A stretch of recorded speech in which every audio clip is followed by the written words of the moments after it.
Hey, what's up, Spooky fam? Today we're finally wrapping up my 2022 wrap-up videos, and this is going to be my best horror movies of 2022. These are my favorites. These are numbers 10 to 1, the ones that I had to rank. And I feel like you guys are gonna be surprised by this list, and hopefully you'll agree with me somewhere along the line. But I would love for you guys to let me know what your favorite horror movies from 2022 were. We've got a couple episodes of Movie Roulette to come. We've got Cult Horror Movie Week still coming. So let's start by wrapping up my top 10 favorite horror movies of 2022.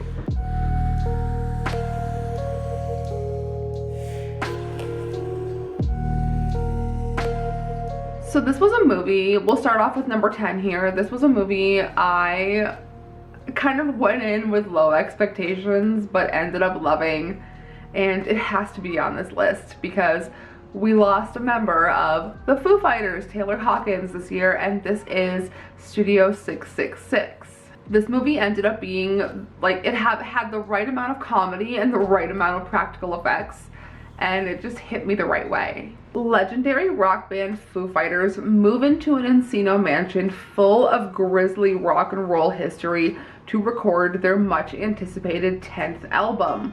Once in the house, Dave Grohl finds himself grappling with supernatural forces that threaten both the completion of the album and lives of the band. And I love the Foo Fighters. I've grown up with them, and to see them like this in a horror comedy, to see Dave Grohl this way, it was just so satisfying and I loved it. Moving on to number 9, a movie that ruined Tim Roth for me. Big Tim Roth fan. I would go as far to say as like Reservoir Dogs era Tim Roth, big crush on Tim Roth, but this movie was a turnoff. He's scary to me now. That's Resurrection. I don't trust Tim Roth now.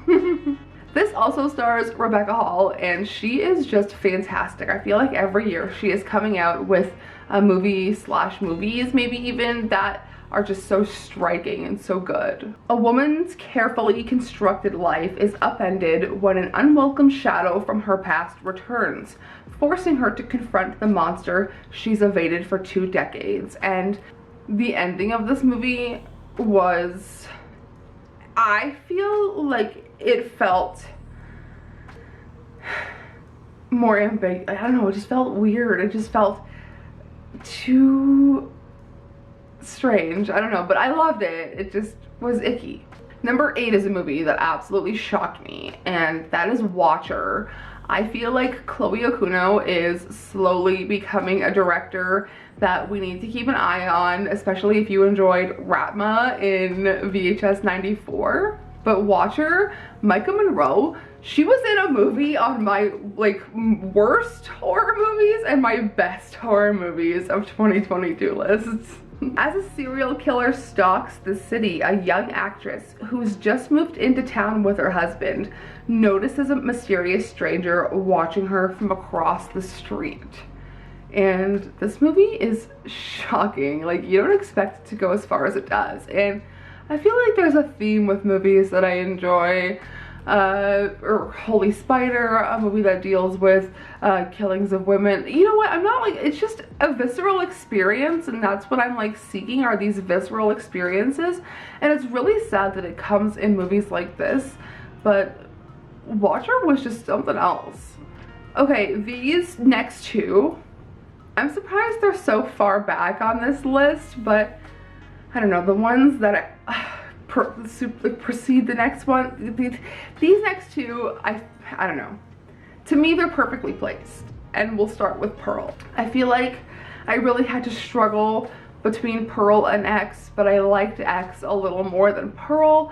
So Pearl is number 7 on this list. In 1918, a young woman on the brink of madness pursues stardom in a desperate attempt to escape the isolation and loneliness of her parents' farm.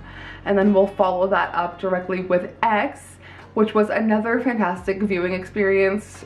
I feel like our theater experience wasn't, in hindsight, I guess it was okay, but it just felt so dark, and we had a hard time like seeing anything when we saw it in theaters.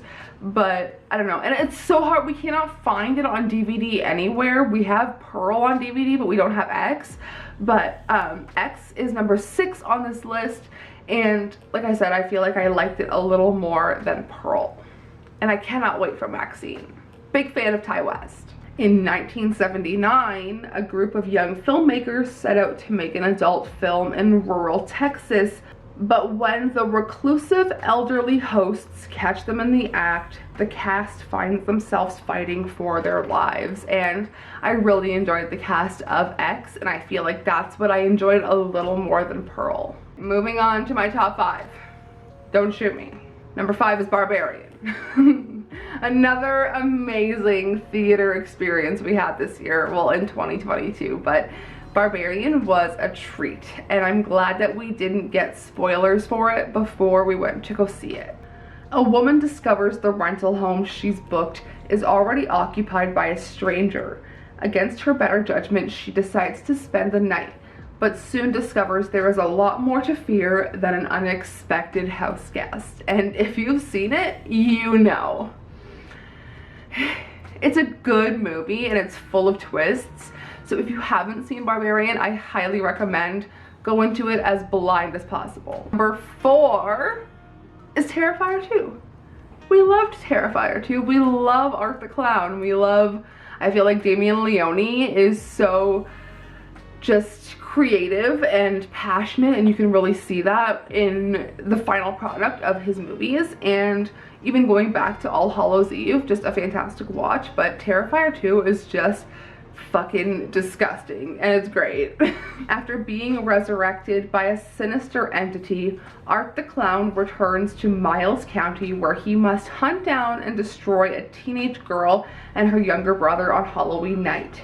As the body count rises, the siblings fight to stay alive while uncovering the true nature of Art's evil just existence. Like, there's so much we still have to dive into with Art the Clown, and I feel like it's a really cool story and a really cool origin that I cannot wait to see more of. Number 3 is, I feel like, one that was number 1 on a lot of people's lists, but the next 2 I liked a lot more. Number 3 is Nope, and Nope is a great movie, don't get me wrong, but the next 2 just like rubbed me a different way.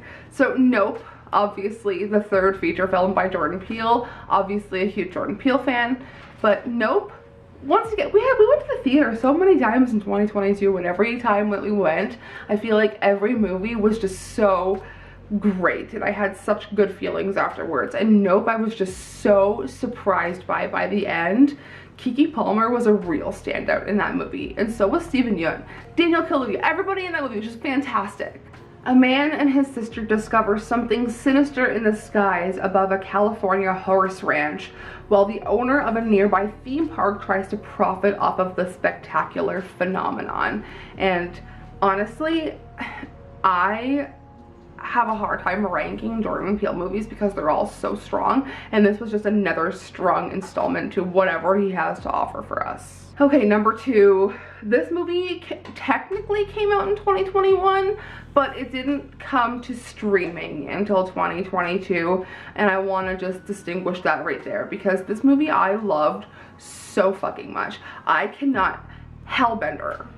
This movie was just everything that I wanted from a movie. Cool music, practical effects, a family production, and you can really tell this family poured their heart and soul into this movie, and it is just a phenomenal product that you get, and Hellbender is so fun to sit through. The music is just so good.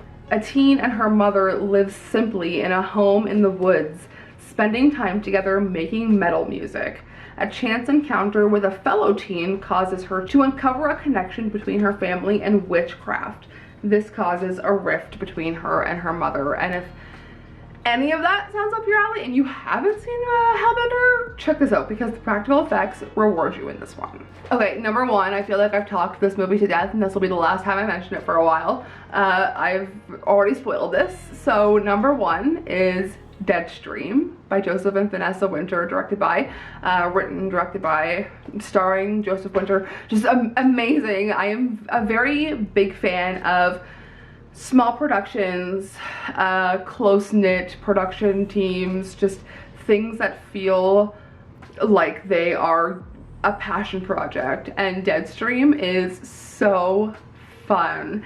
Deadstream, I have seen it 3 times now. I loved it so much, and it's not often that I want to rewatch a movie so quickly, but the rewatchability of it is so, because it feels like a YouTube video. It feels like you're watching just another installment into someone's series, and it feels so realized, and I loved it so much. And as someone who obviously creates content, that scratched an itch that I wasn't expecting. So Deadstream, #1. Joseph and Vanessa Winter, 2 spots on my best horror movies in 2022. Let me know what your best horror movies were. This is my last wrap-up video, and it took us a while to get here. Didn't expect it to take us to mid-February, but we did it. So thank you for sticking around. Back to regularly scheduled new programming, and I will see you in the next video. Sayonara, Spooky fam.